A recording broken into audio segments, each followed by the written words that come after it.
8 वर्ष में किसान को खाद का बोझ न बढ़े, उसको सस्ती खाद मिले, इसलिए 9.5 लाख करोड़ रुपए यानी करीब करीब 10 लाख करोड़ रुपए भारत सरकार खर्च कर चुकी है। इस वर्ष ही केंद्र सरकार 2.5 लाख करोड़ रुपए से ज्यादा किसानों को सस्ती खाद देने के लिए खर्च करेगी। 2.5 लाख करोड़ रुपया। इसके अलावा हमारी सरकार पीएम किसान सम्मान निधि के तहत भी लगभग 2.25 लाख करोड़ रुपए सीधे किसानों के बैंक खातों में ट्रांसफर कर चुकी है। किसानों के हितों को सर्वोपरि रखने वाली जब सरकार दिल्ली में है तो किसानों की भलाई के लिए अनेक विविध ऐसे प्रकल्पों को आगे बढ़ाते हैं, काम करते हैं। साथियों, दशकों से हमारे देश के किसान खाद से जुड़ी एक और समस्या से भी जूझ रहे हैं। दशकों से खाद का ऐसा बाजार बन गया था जिसमें भांति भांति के फर्टिलाइजर, भांति भांति फर्टिलाइजर के ब्रांड ये बाजार में बिकते थे। इस वजह से किसान के साथ धोखाधड़ी भी बहुत होती थी। अब केंद्र सरकार में इससे भी किसानों को राहत देने की शुरुआत की है। अब देश में यूरिया का सिर्फ और सिर्फ एक ही ब्रांड होगा, भारत यूरिया, भारत ब्रांड। इसकी कीमत भी तय है और क्वालिटी भी तय है। ये सारे प्रयास इस बात का प्रमाण है कि देश के किसानों, विशेष रूप से छोटे किसानों के लिए कैसे हम सिस्टम को रिफॉर्म कर रहे हैं।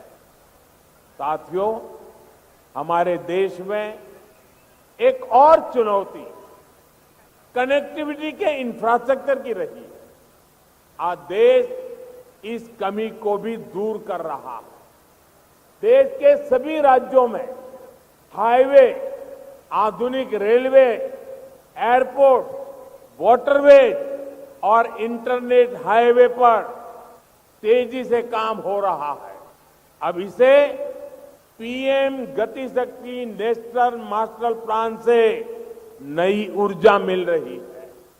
आप याद करिए, पहले क्या होता था?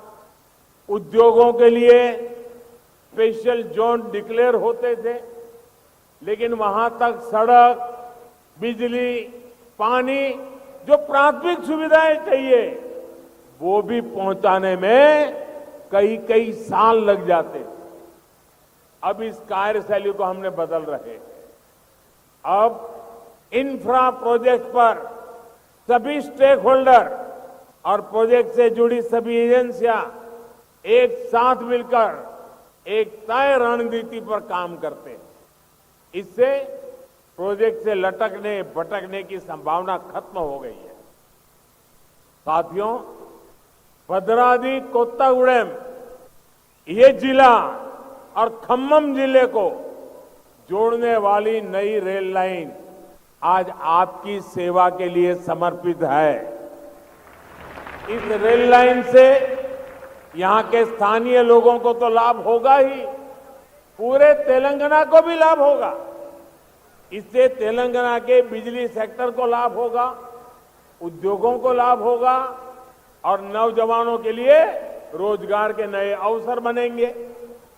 निरंतर प्रयासों के कारण 4 साल में ये रेल लाइन बनकर भी तैयार है और बिजलीकरण भी हो चुका है। इससे कोयला कम खर्च में बिजली कारखाने तक पहुंच पाएगा और प्रदूषण भी कम होगा। साथियों, आज जिन 3 हाईवे के चौड़ीकरण का काम शुरू हुआ है, उससे कोयला बेल्ट, औद्योगिक बेल्ट और गन्ना किसानों को सीधा लाभ होगा।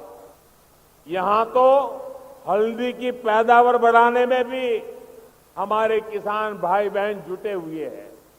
गन्ना किसान हो, हल्दी पैदा करने वाला किसान हो, यहां सुविधाएं बढ़ेगी तो उनके लिए अपनी उपज का ट्रांसपोर्टेशन आसान होगा। इसी प्रकार कोयले की खदानों और बिजली कारखानों के बीच भी सड़क चौड़ी होने से सुविधा होगी, समय कम लगेगा। Hyderabad Warangal industrial corridor, Kakatiya mega textile park की चौड़ी सड़कों से कनेक्टिविटी, इनका भी सामर्थ्य बढ़ाएगी।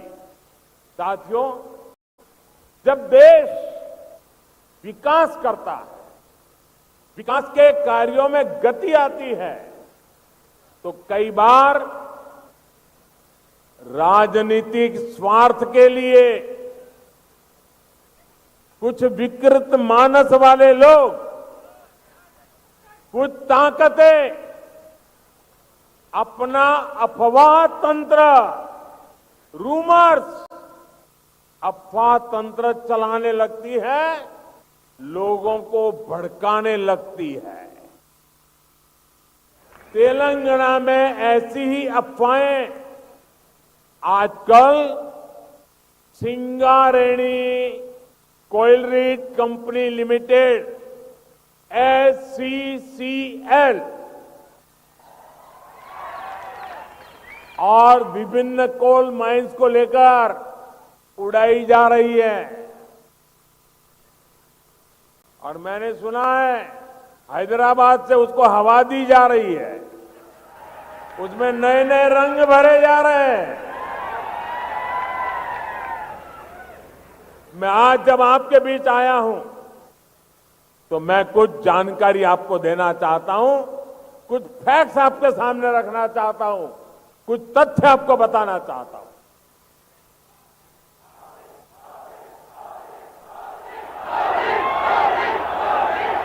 ये अफवाह फैलाने वालों को ये भी पता नहीं है कि ये झूठ उनका पकड़ा जाएगा। सबसे बड़ा झूठ समझिए, और यहां पत्रकार मित्र बैठे हैं, जरा बारीकाई से देख ले इसको। SCCL में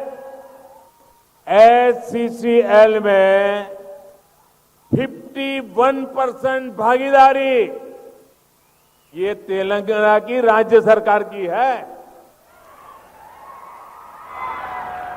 जबकि भारत सरकार की हिस्सेदारी सिर्फ 49% है। SCCL के निजीकरण से जुड़ा कोई भी फैसला केंद्र सरकार अपने स्तर पर कर ही नहीं सकती है। 51% उनके पास है। मैं एक बार फिर दोहराऊंगा, SCCL के प्राइवेटाइजेशन का कोई प्रस्ताव केंद्र सरकार के पास विचाराधीन नहीं है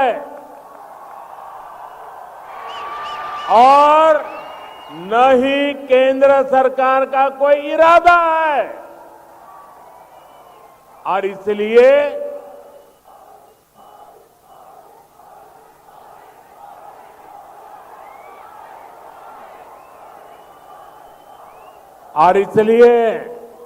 मैं अपने भाई बहनों से आग्रह करता हूं कि किसी अफवाह पर जरा भी ध्यान न दे।